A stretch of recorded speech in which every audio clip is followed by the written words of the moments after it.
First, let's talk about cash and the need for internal control. One of the big things that we talked about even in chapter 3 as it relates to internal control is we talked about separation of duties. The separation of duties we said had to be separated between those people who have the custody of the asset to those folks who have the authorization of that asset, and then those folks who are accounting for that particular asset. You want to separate those duties to make sure that that custodial function and the accounting function and the authorizing function are separated to ensure the fact that you have good internal control.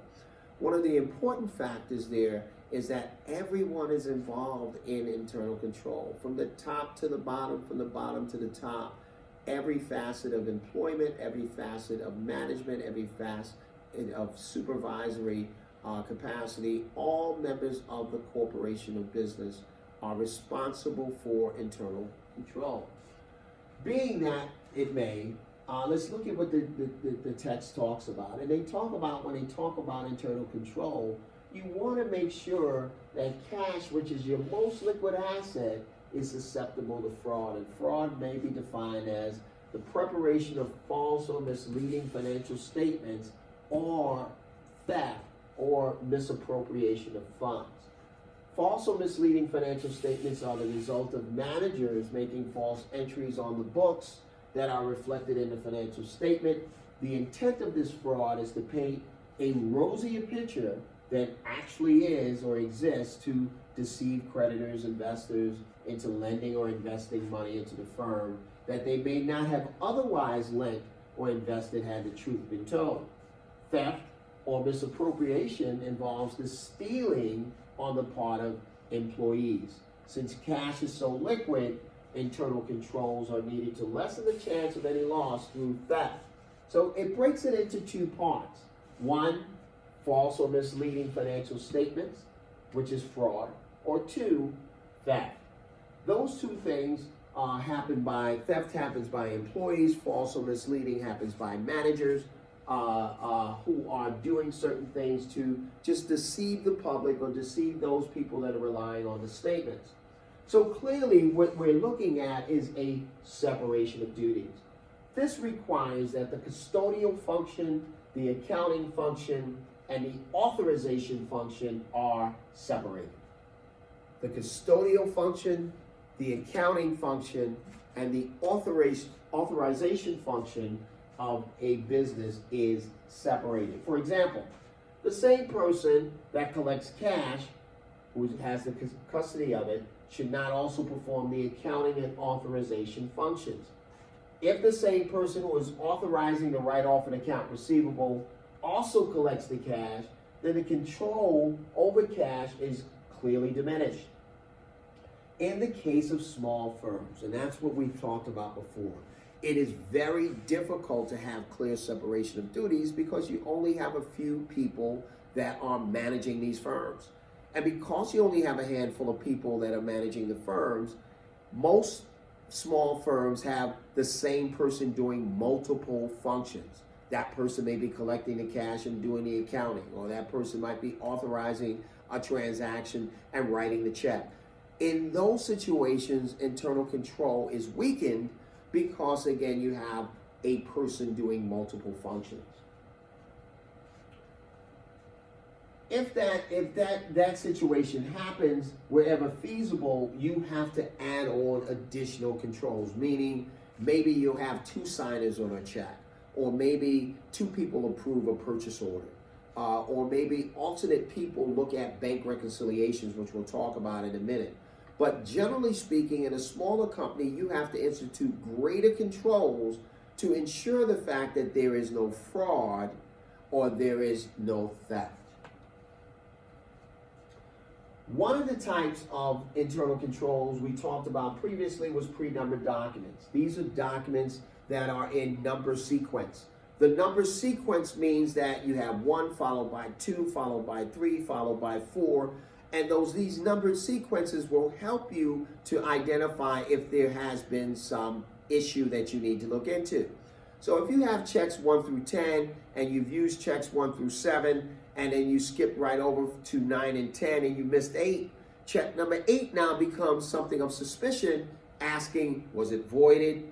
What happened to it? Was it endorsed? What was it for? Because now it's out of sequence. So things such as checks and purchase orders and invoices, all of those should have a numbered sequence to it so that it can be followed and traced accordingly.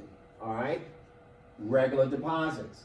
Basically, what they're saying is that you should make frequent and regular deposits in the bank as soon as possible as cash is received.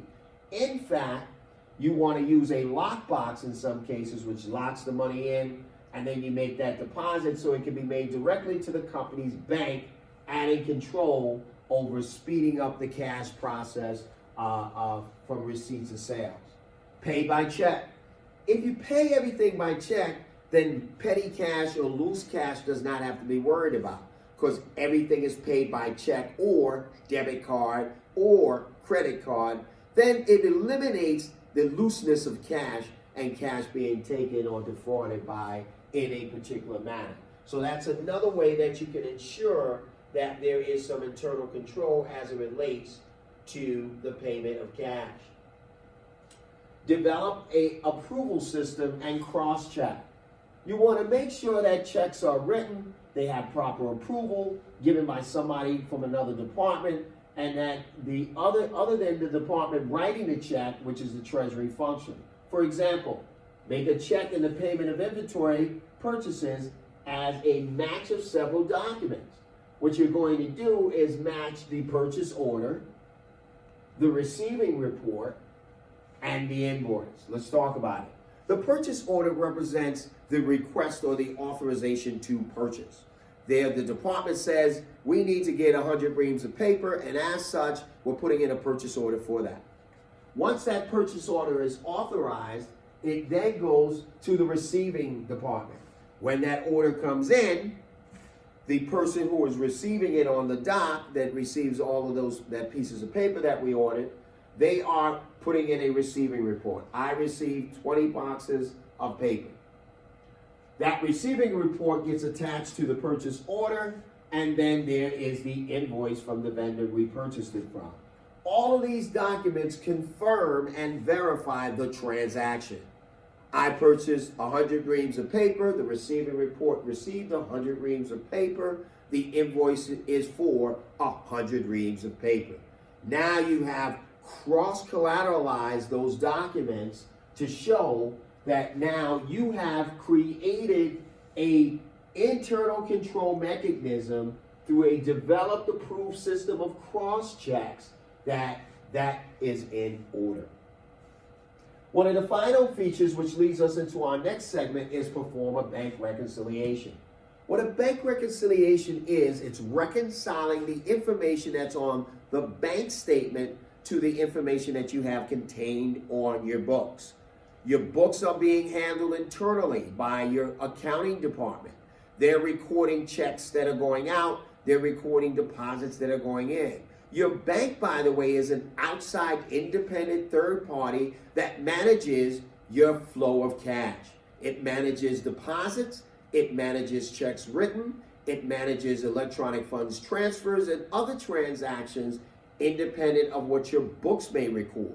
So a bank reconciliation is where you're reconciling the transactions on the bank statement to the transactions recorded on the book. And in just a moment, we're going to get into an illustration of a bank statement. It should be done monthly, and you should reconcile the cash balance shown on the bank